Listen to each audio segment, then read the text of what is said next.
आज हम कक्षा 8वीं हिंदी पुस्तक मयूरी पाठ 16 निराश क्यों हुआ जाए, लेखक हजारी प्रसाद द्विवेदी। इस पाठ को पढ़ेंगे और समझने का प्रयत्न करेंगे।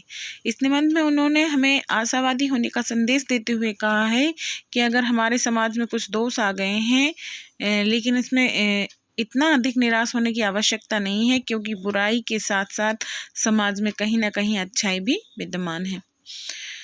मेरा मन कभी कभी बैठ जाता है। समाचार पत्रों में ठगी, डकैती, चोरी, तस्करी, भ्रष्टाचार के समाचार भरे रहते हैं। आरोप प्रत्यारोप का कुछ ऐसा वातावरण बन गया है कि लगता है कि देश में कोई ईमानदार व्यक्ति ही नहीं रह गया है। हर व्यक्ति संदेह की दृष्टि से देखा जा रहा है। जो जितने ऊंचे पद पर है उसमें उतने ही अधिक दोष दिखाए जाते हैं। एक बहुत बड़े आदमी ने मुझसे एक बार कहा था कि एक समय सुखी वही है जो कुछ नहीं करता। जो कुछ भी करेगा उसमें लोग दोष खोजने लगेंगे, उसके सारे गुण भुला दिए जाएंगे और दोषों को बढ़ा चढ़ाकर दिखाया जाने लगेगा। दोष किसमें नहीं होते? यही कारण है कि हर व्यक्ति दोषी अधिक दिख रहा है, गुणी कम या बिल्कुल नहीं। स्थिति अगर ऐसी है तो निश्चय ही चिंता का विषय है, और हमारे साथ भी ऐसा ही होता है। हमें व्यक्ति के सिर्फ दोष दिखाई देते हैं, गुण नहीं दिखाई देते। जबकि अगर हमें गुण दिखाई दें तो सारी समस्याओं का समाधान ही निकल आए। इसलिए सब किसी के गुण देखने का प्रयत्न करो, और एक बात बिल्कुल गांठ में बांध लो, अगर आप किसी के गुण देखेंगे तो वो भी आपके गुण ही देखेगा। अगर आप किसी में अवगुण देखेंगे तो वो भी आपके अवगुण देखेगा। इससे बेहतर है हम उसके गुण देखें। और एक प्रशंसा करने की आदत डालें। आप लोग कोई भी कार्य करता है तो उसकी प्रशंसा करें। जब आप उसकी प्रशंसा करेंगे तो वो भी आपकी प्रशंसा करेगा, और ये आपका एक गुण बन जाएगा। क्योंकि प्रशंसा करना भी एक बहुत बड़ा गुण होता है जो सब में नहीं होता। वर्तमान समय में तो बहुत ही कम लोगों में ये गुण पाया जाता है जो किसी की प्रशंसा करें। बाकी दोस्त तो सबको दिखाई देते हैं कि ये इसने गलती कर दी, ऐसा हो गया, ऐसा और करना था। कभी ये भी देख लेना चाहिए कि उसने अच्छा क्या किया है। आप लोग अच्छा देखने का प्रयत्न करना। हमें वैसा नहीं बनना है जैसे समाज आजकल है, हमें वैसा बनना है जैसे समाज पहले था। लोग एक दूसरे की प्रशंसा करते थे। ठीक है, अब आगे पढ़ते हैं हम पाठ को। क्या यही भारतवर्ष है जिसका सपना तिलक और गांधी ने देखा था? रविन्द्रनाथ ठाकुर और मनमोहन मालवीय का महान सांस्कृतिक सब भारतवर्ष किस अतीत के गहर में डूब गया? आर्य और द्रविड़, हिंदू और मुसलमान, यूरोपीय और भारतीय आदर्शों की मिलन भूमि मानव महासमुद्र क्या सूख ही गया? मेरा मन कहता है ऐसा नहीं हो सकता। हमारे महान मनीषियों के सपनों का भारत है और रहेगा। यह सही है कि इन दिनों कुछ ऐसा माहौल बना है कि ईमानदारी से मेहनत करके जीविका चलाने वाले निरीह और भोले भाले श्रमजीवी पिस रहे हैं, और झूठ तथा फरेब का रोजगार करने वाले फल फूल रहे हैं।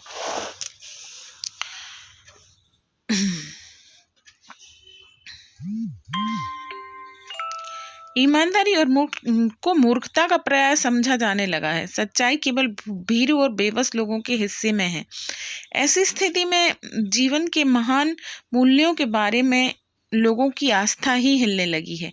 परंतु ऊपर जो कुछ दिखाई दे रहा है वह बहुत कुछ हाल ही मनुष्य निर्मित नीतियों की त्रुटियों की देन है। मनुष्य बुद्धि सदा नई परिस्थितियों का सामना करने के लिए नए सामाजिक विधि निषेधों को बनाती है। उनके ठीक साबित न होने पर उन्हें बदलती है। नियम कानून सबके लिए बनाए जाते हैं, पर सबके लिए कभी कभी एक ही नियम सुकर नहीं होते। सामाजिक कायदे कानून कभी युग युग से परीक्षित आदर्शों से टकराते हैं। इससे ऊपरी सतह आंदोलित होती है। पहले भी ऐसा हुआ है, आगे भी होगा। उसे देखकर हताश हो जाना ठीक नहीं है। हताश मतलब निराश होना, दुखी होना। भारतवर्ष में कभी भी भौतिक वस्तुओं के संग्रह को बहुत अधिक महत्व नहीं दिया। उसकी दृष्टि में मनुष्य के भीतर जो महान आंतरिक तत्व स्थिर भाव से बैठा हुआ है वही चरम और परम है। लोभ, मोह, काम, क्रोध आदि विकार मनुष्य में स्वाभाविक रूप से विद्यमान रहते हैं, पर उन्हें प्रधान मान लेना और अपने मन या बुद्धि को उन्हीं के सहारे छोड़ देना बहुत निष्कृत आचरण है। भारतवर्ष ने कभी भी उन्हें उचित नहीं माना। उन्हें सदा संयम के बंधन में बांधकर रखने का प्रयत्न किया, परंतु भूख की उपेक्षा नहीं की जा सकती, बीमार के लिए दवा की उपेक्षा नहीं की जा सकती, गुमराह को ठीक रास्ते पर ले जाने के उपाय की उपेक्षा नहीं की जा सकती। हुआ यह कि इस देश के कोटि कोटि दरिद्र जनों की दीन अवस्था को दूर करने के लिए ऐसे अनेक कायदे कानून बनाए गए हैं जो कृषि, उद्योग, वाणिज्य, शिक्षा और स्वास्थ्य की स्थिति उन्नत और सुचारू बनाने के लक्ष्य से प्रेरित करते हैं। परंतु जिन लोगों ने इन कार्यों में लगना है उनका मन सब समय पवित्र नहीं होता। प्राय वे ही लक्ष्य को भूल जाते हैं और अपनी सुख सुविधाओं की ओर ज्यादा ध्यान देने लगते हैं। व्यक्ति चित्त सब आदर्शों द्वारा चलित नहीं होता। जितने बड़े पैमाने पर इन क्षेत्रों में मनुष्यों की उन्नति के विधान बनाए गए हैं, उतनी ही मात्रा में लोभ, मोह जैसे विकार भी विस्तृत होते गए। लक्ष्य की बात भूल गए, आदर्शों को मजाक का विषय बनाया गया और संयम को दकियानुसी मान लिया गया। परिणाम जो होना था वह हो रहा है। यह कुछ थोड़े से लोगों के बढ़ते हुए क्षोभ का नतीजा है, परंतु इससे भारतवर्ष के पुराने आदर्श और भी अधिक स्पष्ट रूप से महान और उपयोगी दिखाई देने लगते हैं। भारतवर्ष सदा कानून को धर्म के रूप में देखता आ रहा है। आज एकाएक कानून और धर्म में अंतर कर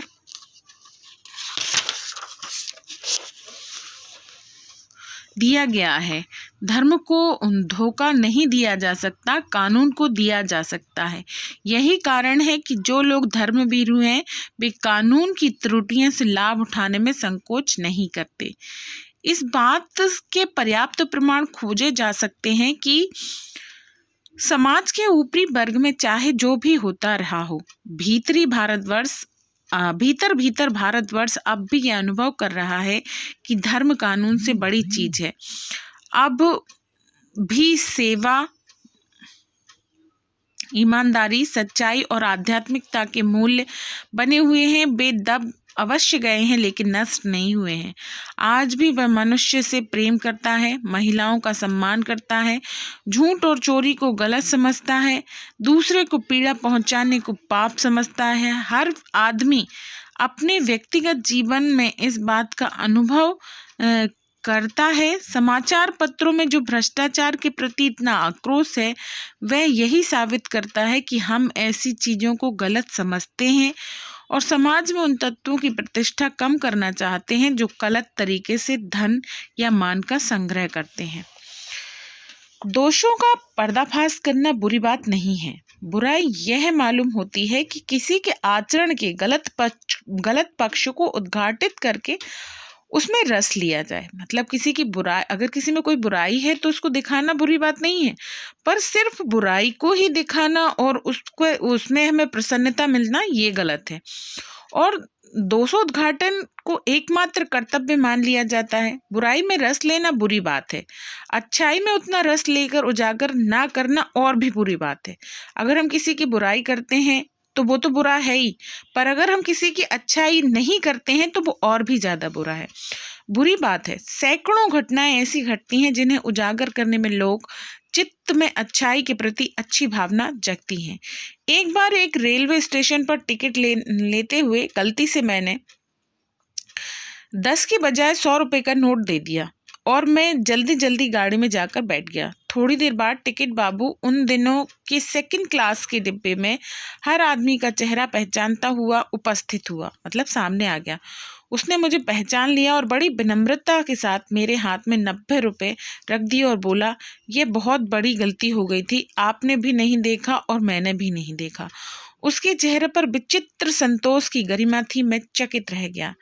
कैसे कहूँ कि दुनिया में से सच्चाई और ईमानदारी लुप्त हो गई है। वैसे अनेक अवांछित घटनाएं भी हुई हैं, परंतु यह एक घटना ठगी और वंचना से अनेक घटनाओं से अधिक शक्तिशाली है।